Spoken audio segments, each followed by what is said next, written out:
This video is not meant for children and is brought to you by support from Patreon.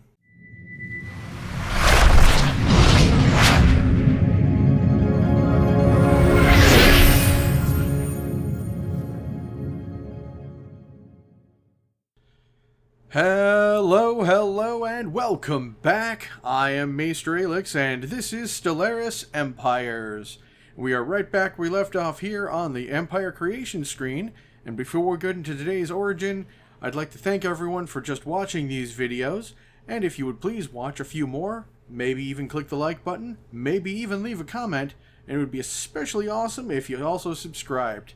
I greatly appreciate it if you did. So let's get started.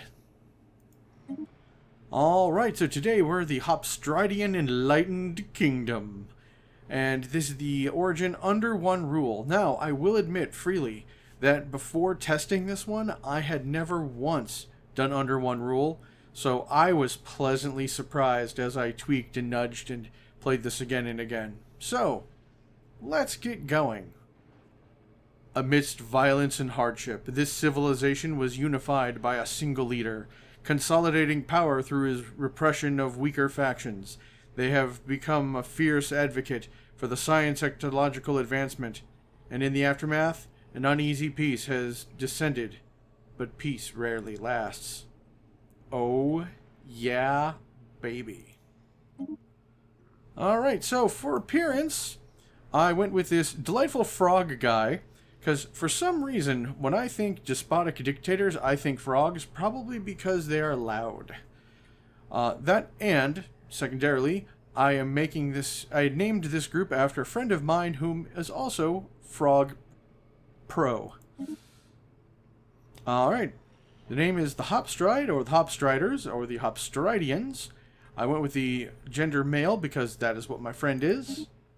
Or at least that is the pronouns they choose to use. With this, I went with Reptilian 1 because I like the apostrophe names because it sounds like something that could be repeated. Torbal, Inik, Hask, Guntor. You know, you get the idea. And ship prefix wet because Froggo's gotta stay moist. Alright, so now we're getting into the nitty-gritty. We start off with perfected genes. Millennia of genetic experimentation and war have led to the creation of a highly resilient species. Our leader lifespan is 25 years longer, but our experience gains are 20% slower. And that kind of balances out. First build, I actually leaned into that a little hard, so that didn't work so good. We are traditional. Unity from jobs is up 10%. Now, a little bit later, you're going to see why that is just great. Slow breeders, population growth speed down 10%.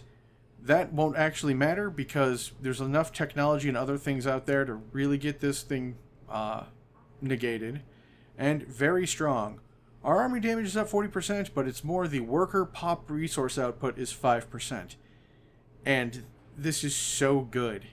Oh goodness, guys. Just wait. Okay. Our homeworld name is Ribbit. The star is Frog. Starting system is random because there's no way to make it green. And we are a tropical world because I offered my friend which of the wet options they wanted, and they preferred tropical. City appearance, we obviously went with Reptilian City. I went with 4 because there's a nice, huge, big open window that you're going to want to see. But there's some kind of, imperial things. And this little bit of decoration in the back sits just above his head, looks in just right amount of time to usually make it look like something like a burning crown. And that's pretty cool. Alright, under one rule. We have the species trait perfected genes, which we went over, and our ruler trait is a luminary. The leader lifespan is plus 40, initial leader level is plus 3, and allows selection of unique luminary starting traits.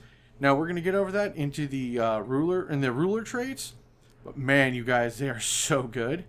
Plus, as their counselor, stability is up plus 1.5, and unity from jobs is up 3%.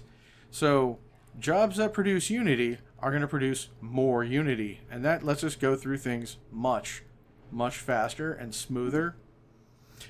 Alright, so we are Fanatic Authoritarians, Worker Pop Output plus 10% some more, and Militarist. Now, the Militarist isn't as needed as other things. We need to be a Fanatic Authoritarian for this. We could be, does not have Fanatic Egalitarian for this. So if you don't want Militarist, you want anything else other than Egalitarian, go with it. Whatever makes you happy. I just went with the claim influence cost down 10%, but honestly, any of these will have their advantages and any of these will work. I kind of want to go pacifist because of the empire size from Pops and the stability, because there's going to be a little bit of instability going on here. But again, you choose you, and we have to be dictatorial.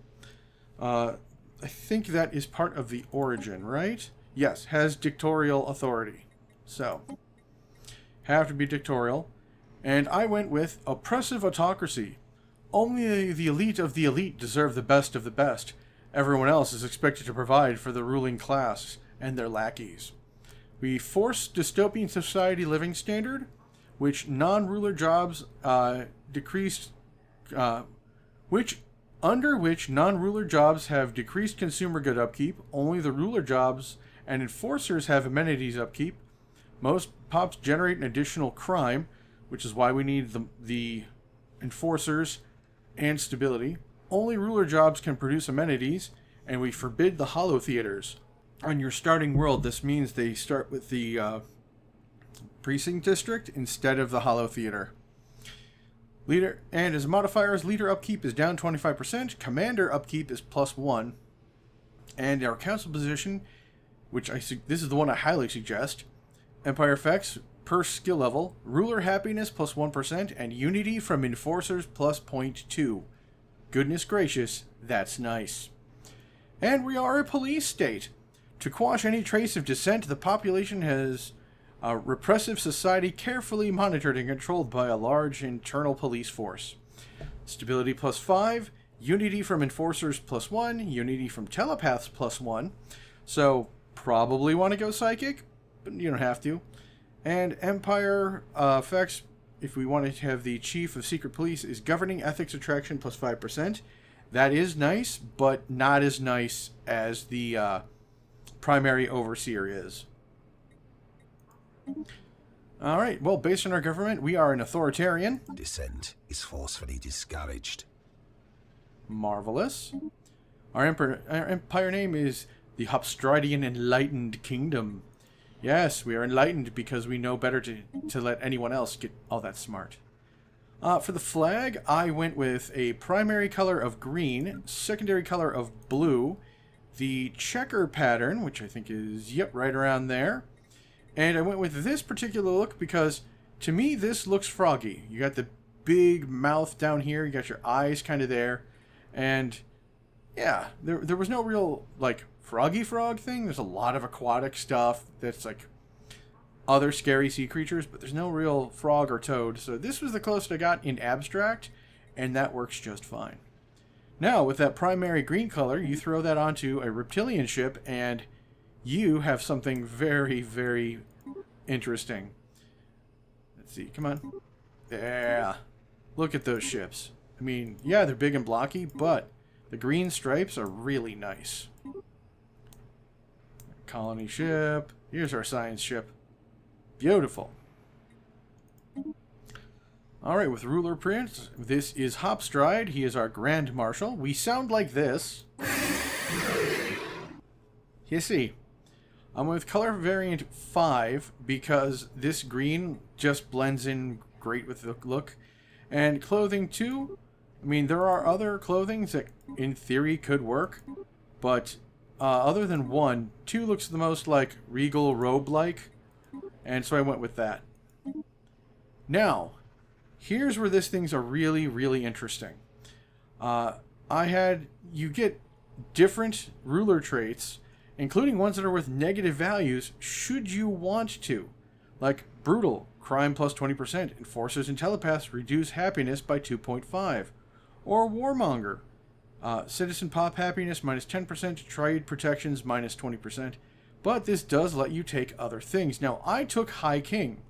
Stability +3, ruler happiness +5, and ruler pop resource output +10. But you have other ones. Monthly loyalty from subjects +0.4. Diplomatic acceptance is +5. We have unwavering aggressor. Ship fire rate. Tracking. Chance to hit. Or inspired commander. Fleet command limit. Naval capacity. Ship starting experience. If you wanted, you could do, inspired commander, unwavering aggressor, and warmonger, and it's like, oh, we are very warlike, but I want to have our output be good, and this stability is really going to help. So, Hopstridian Enlightened Kingdom. Let's take a look-see on how we start out. Our civilization has always been prone to conflict. Empires and kingdoms rose but never lasted, always collapsing under the pressure of internal strife. This culture of polarization climaxed when our world was consumed by war. Amidst chaos, a leader emerged. The Grand Marshal of Hopstride managed to assemble a gathering of followers who were down to his selflessness, charisma, and authority. Finally, someone was poised to unite us. The unification was a long and painful process, but one after another, the warring factions eventually surrendered and fell in line. Cowered by the Grand Marshal's promise for a future among the stars, for the first time in centuries, we have peace, but under the surface, the scars of the old grievances run deep. All right. So, first things first. Our leader is going to have a few levels of available extra traits, so pick carefully. I'm going to go, and it seems to be random each time, so let's see. Oh, Champion of the People, yes. Trust growth, pop upkeep, trade value. Yeah, there you go. So, your Marshal is doing very well. Keep that in mind. So give me a second to get things started, and we'll get to when things get interesting. Like I said earlier, we have a precinct house as our starting lineup, which decreases crime and increases defense armies, which is great. One thing you're going to want to do first, once you can, is also build a stronghold. Soldiers increase stability, so that's one thing you're going to want sooner rather than later. All right, now we're just about 8 months in, and we get the promise. Grand Marshal Hopstride put an end to our internal strife and brought about the unification.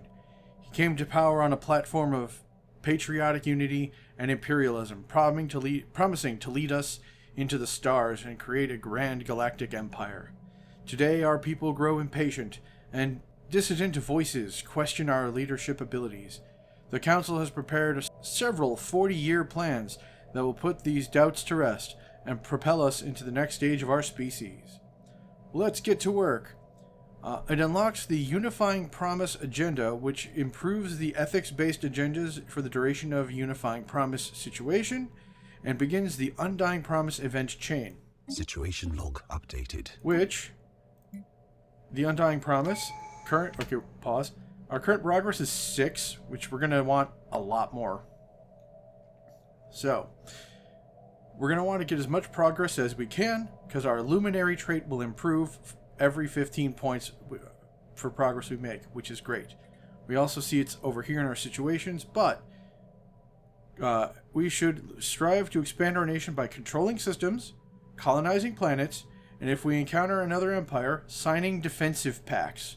So that's one thing we're going to want to keep our eyes out of. That's one thing we're going to keep our eyes open for.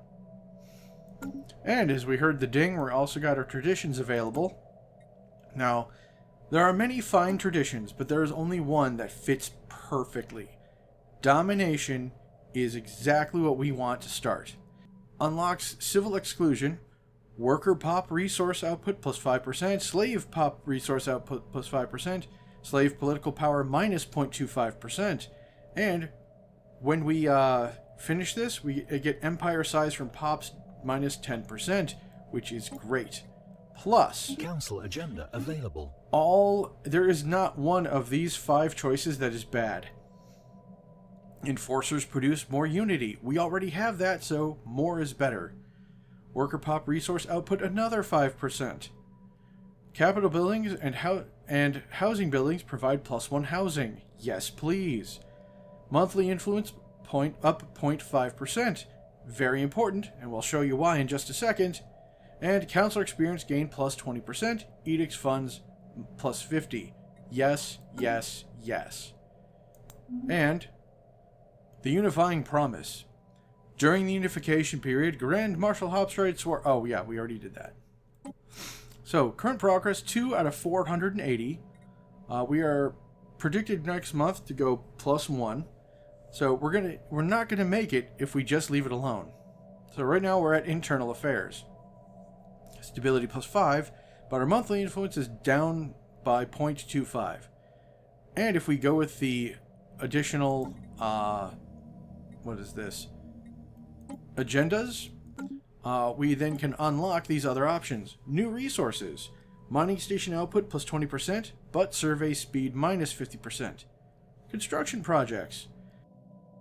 Planetary build speed +35%, ship build speed +35%, but alloys from metallurgists is down 0.15%. Or, we will intensify our research efforts. Research output +10%, researcher upkeep +35%. So that's a little rough, but since we have a monthly influence drop, the one we get from our traditions here is very important. So, let's get back to work. Now that our first council agenda is ready, we can do the unifying promise. Civilian pop happiness is +5%. Agenda speed is +20%, and it adds the different approaches.